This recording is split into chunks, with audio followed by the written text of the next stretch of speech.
10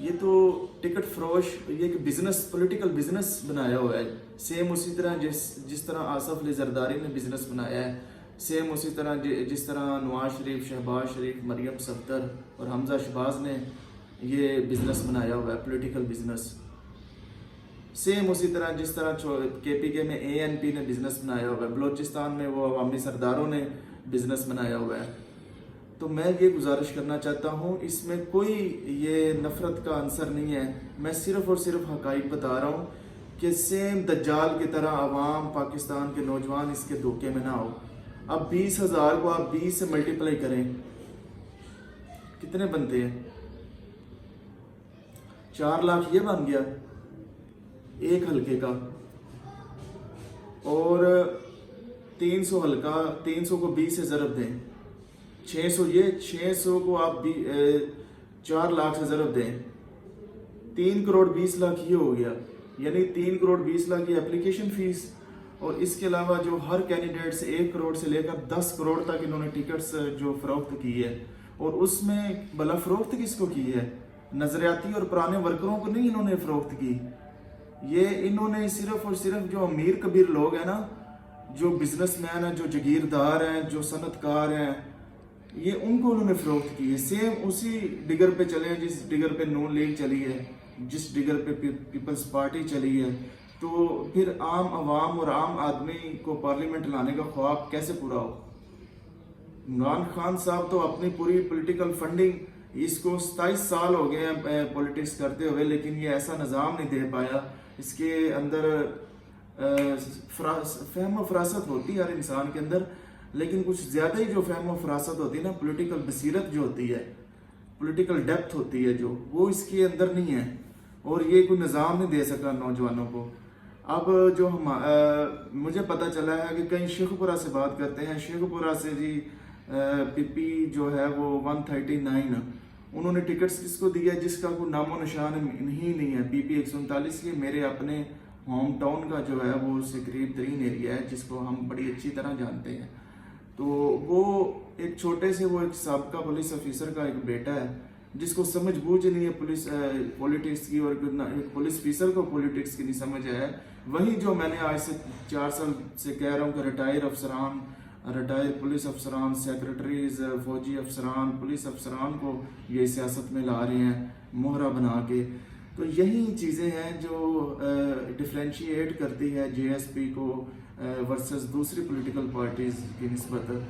تو اس کے علاوہ ادھر پولیٹیکل جو پرانے جو ورکر ہیں، جو بہت پرانے، میں نہیں لیتا نام، چلیں وہ درمیانے وسط درجے کے لے لیتے، ادھر بہت سارے کینڈیڈیٹس تھے، ان کو نظر انداز کر کے جس نے زیادہ ریٹ لگایا، بولی جیسے سودا گر نہیں ہوتے مارکیٹ منڈیوں میں، مویشی منڈیوں، سبزی منڈیوں میں ریٹ لگتے ہیں، اس طرح بولیاں لگاتے ہیں جی 10-10 کروڑ 5-5 کروڑ بولی لگا کے یہ عوام کے پولیٹیکل نمائندے جو ہیں وہ چن رہے ہیں. تو یہ اب سیاست میں آ کر جیسے انہوں نے 5 کروڑ کی ٹکٹ ایک بندے نے لی ہے، ایک امیدوار نے، تو کیا اور 5 کروڑ کی ٹکٹ لی اور 15-20 کروڑ وہ الیکشن کمپین پہ لگا کے، یعنی 20-25 کروڑ لگا کے وہ اگر اسمبلی میں آتا ہے تو آپ کا کیا خیال ہے 5 سالوں میں وہ پورا پلان بنا کے نہیں آتا کہ میں نے 25 کروڑ کو ضرب دیں 5 سے، میں نے 125 کروڑ کیسے نکالنے ہیں؟ وہ آتا ہے. کس طرح آتا ہے؟ وہ ہمارے سے نکلتا ہے، وہ ٹیکس، وہ ہمارے دیے ہوئے ٹیکسوں سے نکلتا ہے، جو کہ یہ شرافیہ میڈیا نہیں بتاتا، یہ اپنے حصے کھاتا ہے. یہ صرف مطلب کی بات ہے، جو سیاسی لڑائیاں ہوتی ہیں نا، جو غیر اہم باتیں ہیں وہی بتاتا ہے یہ عوام کو. عمران خان صاحب، آپ نے بہت بڑا پھر ایک فراڈ کیا ہے عوام کے ساتھ. یہ ٹکٹیں آپ نے 1 کروڑ بھی لگاؤ نا ایک کینڈیڈیٹ کا، تو یہ کتنے بنتے ہیں؟ ان کو 300 سے ضرب دے لیں، یہ 10-12 ارب روپے، کم از کم 10-12 ارب 13 ارب روپے بنتا ہے. تو اس کے علاوہ جو اوورسیز پاکستانی 1 کروڑ اوورسیز ہے، وہ کھربوں روپے کے حساب سے الگ فنڈنگ کر رہا ہے. اور جو اس کے علاوہ پاکستان کے لوگ ہیں وہ الگ سے فنڈنگ کر رہے ہیں، جو پاکستانی ادھر رہ رہے ہیں، ریزیڈنٹ ہیں، جو شہری ہیں پاکستان کے. اور جو امیدواروں سے انہوں نے الگ لیا. قومی اسمبلی اور کے پی کے بلوچستان سندھ سے جو ایم این ایم پی اے کے الیکشن ہونے ہیں ان سے الگ فنڈنگ لیں گے. تو یہ کوئی پولیٹیکل تھیوری نہیں ہے، یہ کوئی آئیڈیالوجی نہیں ہے. یہ عمران خان صرف گفتار کا غازی ہے، کردار کا غازی نہیں ہے. یہ جیسے جیسے قیامت نزدیک آ رہی ہے نا، مذہبی زندگی میں یا سیاسی زندگی میں یا سماجی زندگی میں، دجال ہر زندگی کے شعبے میں آ رہے ہیں، اور سیاست کے شعبے میں عمران خان صاحب بہت بڑے ایک دجال ہیں. ان کو چاہیے تھا کہ جو ان کے اپنے نظریاتی ورکر ہیں نا، جنہوں نے مارے کھائی ہیں، جنہوں نے ڈنڈے کھائے ہیں، جنہوں نے گھر بار چھوڑے ہیں، جو اپنے سگے بھائیوں سے لڑے ہیں، جو اپنے سگے چچا اور تایا ماموں سے لڑے ہیں، جو اپنے سگے والدین سے لڑے ہیں عمران خان کے لیے، یہ ان کو آگے لاتا. کیوں؟ کیونکہ ان کے پاس پیسہ نہیں ہے. پیسہ نہیں ہے تو پلان لاتا. پلان نہیں ہے تو ہمارے سے لے لیں، جے ایس پی کا پلان کاپی کر لیں. یار کچھ تو ہونا چاہیے، پاکستان کا بھلا ہونا چاہیے. ہمارے پاس جو پلان میں نے دیا ہوا، آپ اسی یوٹیوب چینل پہ اٹھا کے دیکھیں، میں نے جو فنڈنگ کا سسٹم دیا ہوا ہے، آپ اس کو فالو کر لیں. وہ بڑا ایزیلی ایک عام پڑھے لکھے نوجوانوں کو لاؤ، کمپیٹنٹ، اور آ کے وہ خدمت کریں. ان کو کوئی سروکار نہیں ہوگا، ان کو پتہ ہوگا ہم اپنی قابلیت پہ آئے ہیں تو ہم نے ڈیلیور کرنا ہے، ہم نے سروس کرنی ہے، ہم نے لوٹ مار نہیں کرنی. اپنی انویسٹمنٹ جو ہم نے سرمایہ کاری کی ہوئی ہے 10-25 کروڑ کی، ہم نے وہ پیسے نہیں نکالنے. سیم اسی طرح جب کوئی پرائیویٹ ڈاکٹر بنتا ہے کسی کالج میں، وہ 2-3 کروڑ لگا کے بنتا ہے، تو آ کے وہ غریبوں سے وہ فیس اپنی اتنی بھاری رکھتا ہے، تو پھر فارماسوٹیکل فیکٹریوں سے ایگریمنٹ کانٹریکٹ کر لیتا ہے، اتنی دوائیاں وہ ان کی سیل کریں گے، اتنا کمیشن اس کا ہوگا، اتنی فیس ہوگی. یہ چیزیں ہوتی ہیں. جیسا ہمارا میڈیکل کا شعبہ ہے، انجینئرنگ کا شعبہ ہے، یہ جیسے جو الیکٹیبل آتے ہیں پی ایم این اے بن کے، یہ سارے کنٹریکٹ جو ہے، کنٹریکٹنگ کی لائن ہے، یہ جو ٹینڈر ہوتے ہیں، یہ سارا پیسہ اس میں سے کماتے ہیں. کوئی پی ٹی آئی کا بندہ دیکھ لیں جو اربوں روپے کے ٹھیکے اپنے من پسند جو کنٹریکٹر کو دے کر اس میں سے اربوں روپے کماتے ہیں. یہ نجیب ہارون ہے، یہ جو کراچی کا، یہ اربوں خربوں پتی ہے. اس کی اپنی انجینئرنگ کمپنی ہے، یہ ٹھیکیدار ہے ایک. تو اس نے کتنی فنڈنگ دی ہے، اور فنڈنگ دے کے 2018 میں ایم این اے کی seat P T I Imran Khan سے لی ہے. شہزاد وسیم ہے سینٹر، اس نے کتنی فنڈنگ دی ہے. اعظم سواتی ہے. یہ وہی سسٹم ہے کہ جو چیزیں بس میرا دھوکہ دے کہ میرے پاس مال لاؤ اور میں آپ کے مفادات کو پروٹیکٹ کروں گا اور آپ میرے مفادات کو پروٹیکٹ کریں. یہ چیز ہوتی ہے. ہمارا جو فنڈنگ سسٹم ہے، انشاءاللہ آپ دیکھیں گے کہ ہم اس طرح کوئی لالچ میں آ کر یہ پارٹی ہے ہی نہیں، یہ تو ایک گروہ ہے، یہ ایک جتھا ہے. انہوں نے چند لوگوں کو ملایا ہوا ہے، تو وہ ایک ڈگڈگی بجا کر پورے پاکستان میں وہ عوام کو گمراہ کر رہا ہے. میں اینٹی امریکہ ہوں، اینٹی اسٹیبلشمنٹ. اب تو اینٹی امریکہ بھی نہیں ہے. اس نے کیا ہے؟ میں تو یہ حیران ہوں کہ بشرا مانکا کے ذریعے اس نے اربوں خربوں روپے لوٹ مار کی ہے. اپنے فرنٹ مین اس کی بشرا مانکا ہے. بشرا مانکا کی آگے وہ فرنٹ مین فرا گوگی تھی. فرا گوگی کا آگے فرنٹ مین عثمان بزدار تھا. تو پنجاب میں جتنی ٹرانسفر پوسٹنگ کے لیے خربوں روپے، ان کے سیکٹری جو عثمان بزدار کا تھا، طاہر خورشید ٹیکے جس کو کہتے ہیں، اس کی اپنی بیٹی کی شادی پہ 1 ارب 92 کروڑ کی سلامی ہوئی ہے. آپ سوچیں یہ سیکٹری نے لوٹ مار کی ہے تو وہ 2 ارب روپے کی صرف سلامی ہوئی ہے اس کو. یعنی کہ اس نے کام جو بڑے بڑے مگر مچھوں کے کیے ہیں، اس سے خربوں روپے کی اس نے رشوت لی ہوئی ہے. اور جب وہ شادی پہ اس کی بیٹی پہ آئے تو انہوں نے سلامی دی کروڑوں اربوں کے حساب سے. یہ صرف ایک اس کے عام سیکٹری کی ایک 20-21 گریڈ کے ملازم کی بات ہے. تو عثمان بزدار، بشرا مانکا نے کتنی دولت بنائی، عمران خان نے ان کے ذریعے کتنی دولت بنائی، آپ سوچ بھی نہیں سکتے. میرا خیال ہے نواز شریف نے 3 ٹرموں میں جتنی اپنی دولت نہیں بنائی ہوگی جتنی عمران خان نے یہ 3 سالوں میں اپنی دولت بنا لی ہے. لیکن آگے نام وہ بشرا مانکا کا اور پنکی پیرنی کا، عثمان بزدار کا آ رہا ہے. ابھی بہت سارے اسکینڈل ہیں. عمران خان کے پیچھے ابھی بھی اسٹیبلشمنٹ ہے. یہ اسٹیبلشمنٹ اب ہمیں بیوقوف بنا رہی ہے.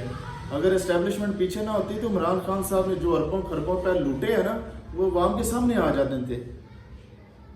جو اس طرح اس نے مال بنایا 10 سے 20 ارب روپے، یہ ٹکٹوں میں اس نے 20 دنوں میں بنایا ہے. آگے آپ حساب لگا لیں یہ کتنا کرپٹ، کتنا سازشی، کتنا فتنہ، دجال، انتشار اور فراڈیا بندہ ہے. یہ جھوٹا اور منافق بندہ ہے. یہ اس نے 3 سال پہلے قوم کے اور 4.5 سال پنجاب میں اس نے ضائع کیے ہیں. 10 سال کے پی کے میں عوام کے ضائع کیے ہیں. اس نے ایک دھیلے کا کام نہیں کیا. لاہور میں کیا کام ہوا ہے، پنجاب میں کیا ہوا کام. یہ کرکٹر ہے، صرف ایک بڑھ کے مارنے والا ایک بندہ. چوک میں اس کو تقریریں کروا لیں بس، اور یہ کچھ نہیں کر سکتا. ہاتھ جوڑ کے کہتا ہوں پاکستانی عوام، میرے ساتھ نہ ملو، آپ جے ایس پی کے ساتھ نہ ملو، آپ جو اپنے طور پر کر سکتے ہو وہ کر لو، لیکن عمران خان جیسے دجال کے پیچھے نہ لگو۔ آپ اٹھ کھڑے ہوں، آپ کوئی اور کچھ سوچ لیں ڈیفرنٹ، لیکن آپ اس کے پیچھے نہ لگیں۔ یہ بہت ہی خطرناک اور زہریلا انسان ہے۔ مجھے اجازت دیں، اللہ نے کے بعد۔